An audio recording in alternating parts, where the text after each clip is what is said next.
गांधी के राजनीति में आने से पहले जिन्ना कांग्रेस के ही सदस्य थे और जिन्ना ने ही होम रूल लीग आंदोलन की कमान गांधी को दी थी, जिसकी की अंत्येष्टि गांधी जी ने इसमें आपके अपने असहयोग आंदोलन में कर दी और होम रूल लीग उन्होंने छोड़ दिया, असहयोग पकड़ लिया, तो वहाँ से होम रूल लीग आंदोलन ख़त्म हो गया।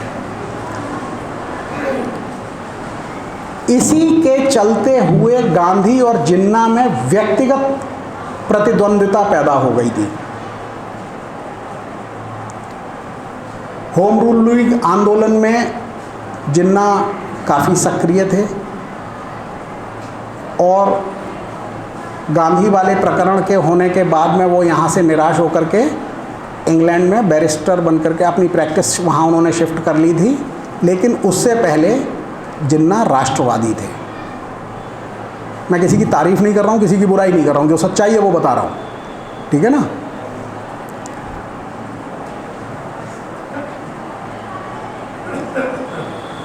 कांग्रेस और मुस्लिम लीग के बीच लखनऊ पैक्ट 1916 कराने में जिन्ना, अभी देखिए 1916 में गांधी की एंट्री नहीं हुई है पॉलिटिक्स में, जिन्ना और एक वो क्रांतिकारी कौन से थे शाहजहाँपुर के, बिस्मिल, राम प्रसाद बिस्मिल, इन दो लोगों का बहुत बड़ा योगदान था जो कांग्रेस और मुस्लिम लीग के बीच में लखनऊ पैक्ट हुआ था 1916 का। लेकिन जैसा मैंने पहले बोला कि एक वर्ग ऐसा था जो व्यक्तिगत स्वार्थ के पीछे या अपनी पार्टी के जरिए विरोध करने के और अंग्रेज़ों को खुश करके उनके संग जुड़े रहने में व्यक्तिगत फ़ायदे के लिए तैयार थे, उनकी सेवा करने को, उसमें जिन्ना भी थे और उन्होंने प्रथम विश्व युद्ध में अंग्रेज़ों का पूरा समर्थन करा। और सबसे मज़ेदार बात यह है कि खिलाफत आंदोलन जो एक तरीके से मुस्लिम लीग का आंदोलन था, जिन्ना उसके विरोधी थे। जिन्ना का बहुत बड़ा ट्रांसफॉर्मेशन हुआ है और वो ट्रांसफॉर्मेशन कहीं ना कहीं उनकी गांधी जी से व्यक्तिगत प्रतिद्वंद्विता के चलते हुए हुआ है। एक अगर सेंटेंस में मैं बोलूं व्यक्तिगत योगदान के तौर पे, तो वो ये है कि पाकिस्तान के बीज बोए थे सर सैयद अहमद खान ने, खाद और पानी दिया उसमें इकबाल ने, जिनका हम बड़े उससे गाते हैं सारे जहां से अच्छा, उन्होंने, और उसकी फसल काटी थी जिन्ना ने। तो ये इनका एक योगदान ये था जो भले नकारात्मक हो लेकिन योगदान था। इसके बाद उन्होंने एक इतनी जबरदस्त हिंसक कार्यवाही का आह्वान किया जिसको आगे हम और डिटेल में जानेंगे। डायरेक्ट एक्शन डे, आज़ादी से एक साल पहले 16 अगस्त 1946 को इतनी ज़बरदस्त हिंसा जिन्ना के आह्वान पे हुई कि इतनी ज़बरदस्त हिंसा शायद 1857 की क्रांति के दौरान भी नहीं हुई थी। ये भी जिन्ना का योगदान था, भले नकारात्मक हो। अब उनकी विचारधारा पे आते हैं। तो पहले तो उनकी विचारधारा का एक एंगल ये है कि वो बहुत विरोधाभासी थे। जैसा मैंने बोला, पहले राष्ट्रवादी थे, फिर धर्मांध हो गए, धर्मांध होके भी वो धार्मिक नहीं थे, मतलब बने मुसलमानों के नेता फिरते थे लेकिन सूअर का मांस खाते थे, शराब पीते थे, नमाज नहीं पढ़ते थे, ठीक है ना। तो उनके जो राजनीति थी वो बिल्कुल विरोधी थी, वो जो कहते थे उसका जस्ट उल्टा करते थे, लेकिन फिर भी पता नहीं कैसे उनके अनुयायी जो हैं उनका अनुकरण करते थे। दूसरी बात यह कि वो बहुत बड़े अवसरवादी थे। जिन्ना जो हैं विचारधारा के तौर पे बहुत बड़े अवसरवादी थे। जहाँ जो चीज़ जैसे बनी, साम दाम दंड भेद, अपना काम बनाओ, आगे बढ़ो। और सबसे बड़ी क्वालिटी उस व्यक्ति की जो थी, जो आज तक उनका क्रिएटेड पाकिस्तान भी भुगत रहा है, वो ये है कि खुद कन्फ्यूज़न में रहो और सबको कन्फ्यूज़न में रखो।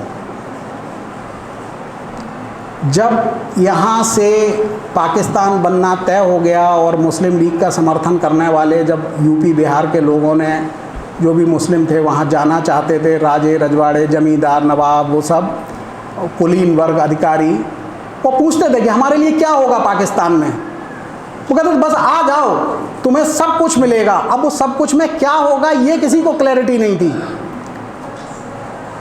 और यही स्थिति आज भी पाकिस्तान में है। तो इसके ऊपर मैं अगर कोट करना चाहूँ, पता नहीं कितने लोग आप में से जानते हैं परवेज हुडवाई को, एक पाकिस्तान के न्यूक्लियर फिजिसिस्ट हैं, बट वो हिस्ट्री वगैरह में काफ़ी रुचि रखते हैं और बोलते हैं। उन्होंने एक चीज़ कहा कि Pakistan is in A state of confusion because it was created in the state of confusion.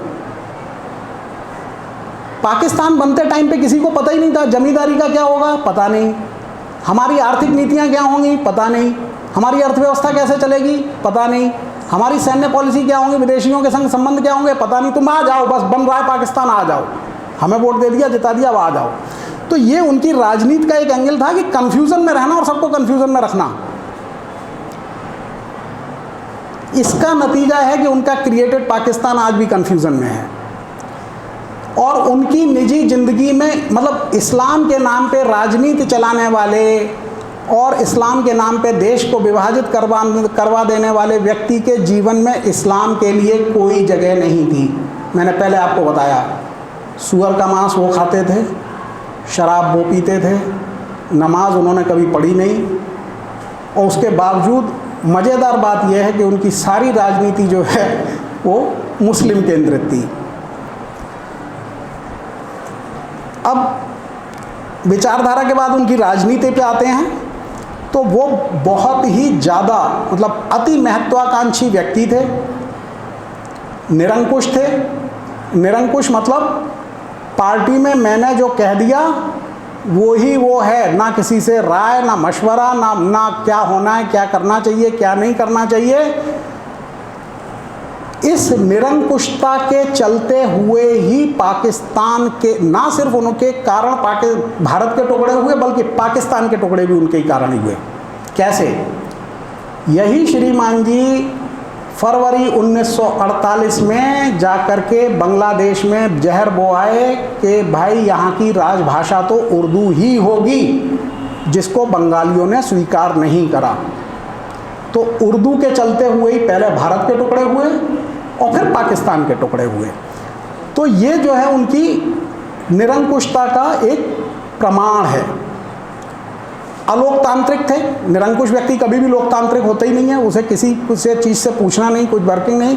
मतलब यहाँ तक बताया जाता है कि जब वो पाकिस्तान के गवर्नर जनरल बन गए थे तो काउंसिल ऑफ मिनिस्टर्स की जो मीटिंग होती थी, उनको किसी मिनिस्टर से कुछ नहीं पूछना है, सिर्फ मिनिस्टर्स को बता दिया जाता था कि तुम लोगों को ये करना है, बस खत्म, कोई नो डिस्कशन।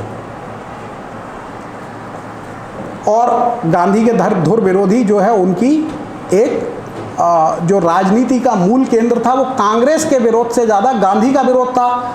लेकिन हाई कमान के चलते, कल्चर के चलते हुए हुआ क्या था कि कांग्रेस भी केवल गांधी बन के रह गई थी। मतलब गांधी है तो कांग्रेस है, कांग्रेस है तो गांधी है।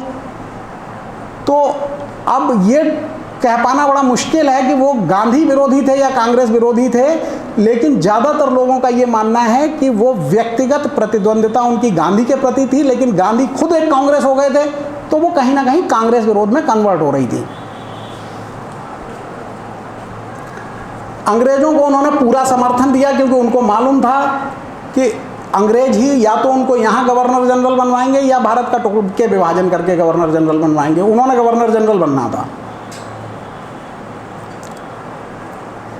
पाकिस्तान बनाने के लिए उन्होंने मुस्लिम संस्थानों जैसे देवबंद, बरेलवी, AMU, दारुल उलूम, नदवा जो है यहाँ पे, वो इन सब इस्लामिक संस्थानों का भरपूर फ़ायदा उठाया।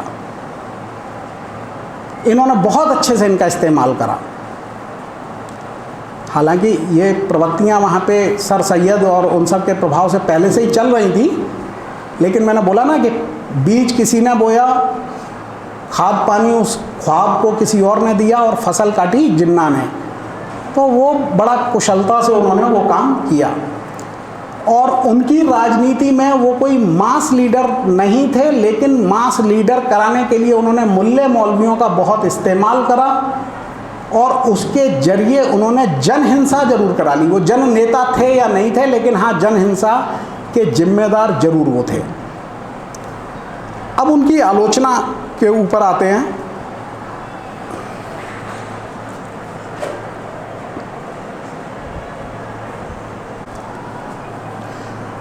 उनकी आलोचना इसलिए होती है कि अगर विभाजन होना भी था तो क्या ये अहिंसक तरीके से नहीं हो सकता था? क्या विभाजन के लिए हिंसा होनी बहुत जरूरी थी? दूसरा, उनकी आलोचना जो है कुछ मुस्लिम राष्ट्रवादी करते हैं।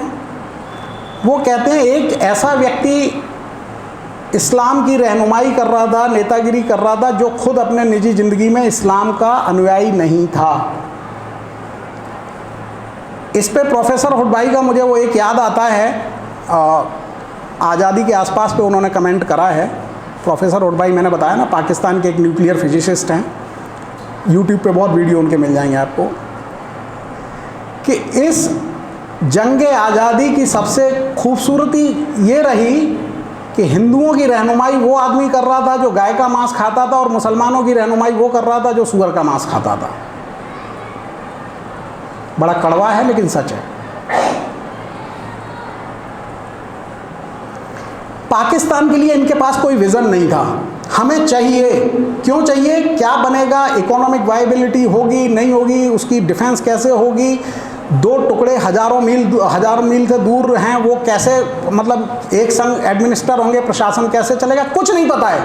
बस हम गवर्नर जनरल बन जाएंगे, तुम अपनी परिवार को लेके पोटरी और बिस्तरा लेकर के आ जाओ। बस ये है विज़न, इससे आगे का कोई विज़न नहीं था। अगले साल का बजट कहाँ से आएगा पता नहीं, खर्चा कितना होगा पता नहीं, फौज आउट ऑफ प्रोपोर्शन हमें मिल रही है, ये कैसे पलेगी पता नहीं, आ जाओ देश बना लो हमारा। और पाकिस्तान के गवर्नर जनरल बनकर भी अलोकतांत्रिक रहे, और पाकिस्तान बनते ही भाषा के नाम पर बांग्लादेश के बीज डाल दिए, ये इनकी आलोचना है। अब कुछ अनुत्तरित प्रश्न हैं जिनके जवाब आप लोग ढूंढना चाहेंगे। पाकिस्तान आखिर बना कैसे?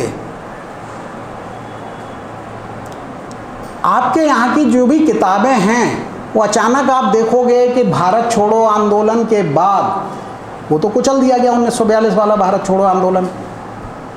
उसके बाद तुरंत अचानक एक दो टॉपिक आते हैं, कुछ महत्वपूर्ण टॉपिक गायब कर दिए जाते हैं। मैं बता भी दे रहा, CR फॉर्मूला गायब कर दिया जाता है, लियाकत देसाई पैक्ट गायब कर दिया जाता है, सीधा शिमला कॉन्फ्रेंस पे आ जाते हैं, कैबिनेट मिशन पे आ जाते हैं, और उसके बाद में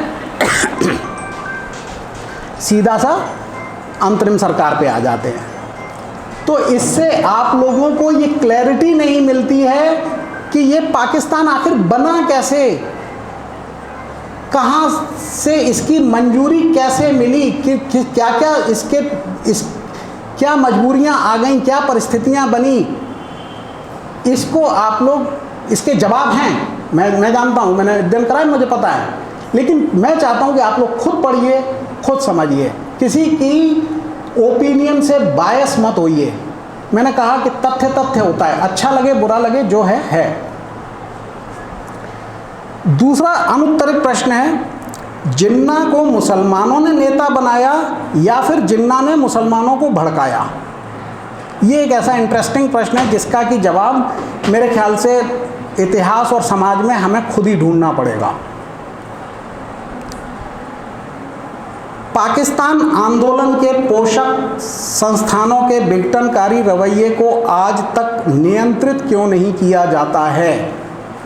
4 संस्थानों का योगदान पाकिस्तान आंदोलन में हिस्ट्री में रिकॉर्डेड है।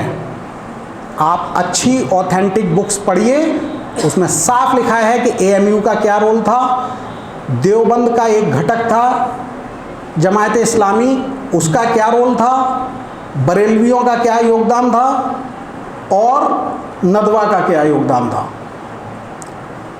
सवाल यह है कि स्वतंत्रता के बाद इन संस्थानों को रेगुलेट करने के लिए सरकार ने क्या करा, क्योंकि आज भी वहाँ पे जिन्ना की तस्वीर लगती है, जिन्ना के नाम पे नारे लगते हैं, पाकिस्तान के नाम पे नारे लगते हैं। तो सवाल यह है कि इतने सालों से इस अलगाववादी रवैये को नियंत्रित करने के लिए क्यों कुछ नहीं किया किसी भी सरकार, मैं किसी भी सरकार की बात कर रहा हूँ, किसी को डिफेंड नहीं कर रहा हूँ, क्यों नहीं किया गया, ये एक अनुत्तरित प्रश्न है। चौथा पॉइंट है कि गांधी से नाराजगी और प्रतिद्वंदिता के चलते जब जिन्ना यहाँ से अपनी वकालत छोड़कर लंदन शिफ्ट हो गए थे तो वहाँ से वापस क्यों आए, किसने उनको बुलाया था। एक आदमी यहाँ से वकालत छोड़ करके चला जाता है, इंग्लैंड में 18-19 साल सेट हो जाता है, उसकी ज़बरदस्त प्रैक्टिस चल रही है वहाँ पे, अचानक वो अपना सब कुछ जमाया राजसी ठाठ बाट छोड़ के वापस भारत क्यों आ जाता है सड़क पर संघर्ष करने के लिए। तो ये कुछ अनुत्तरित प्रश्न है जो मैं चाहूँगा आप लोग ढूंढें उसके जवाब।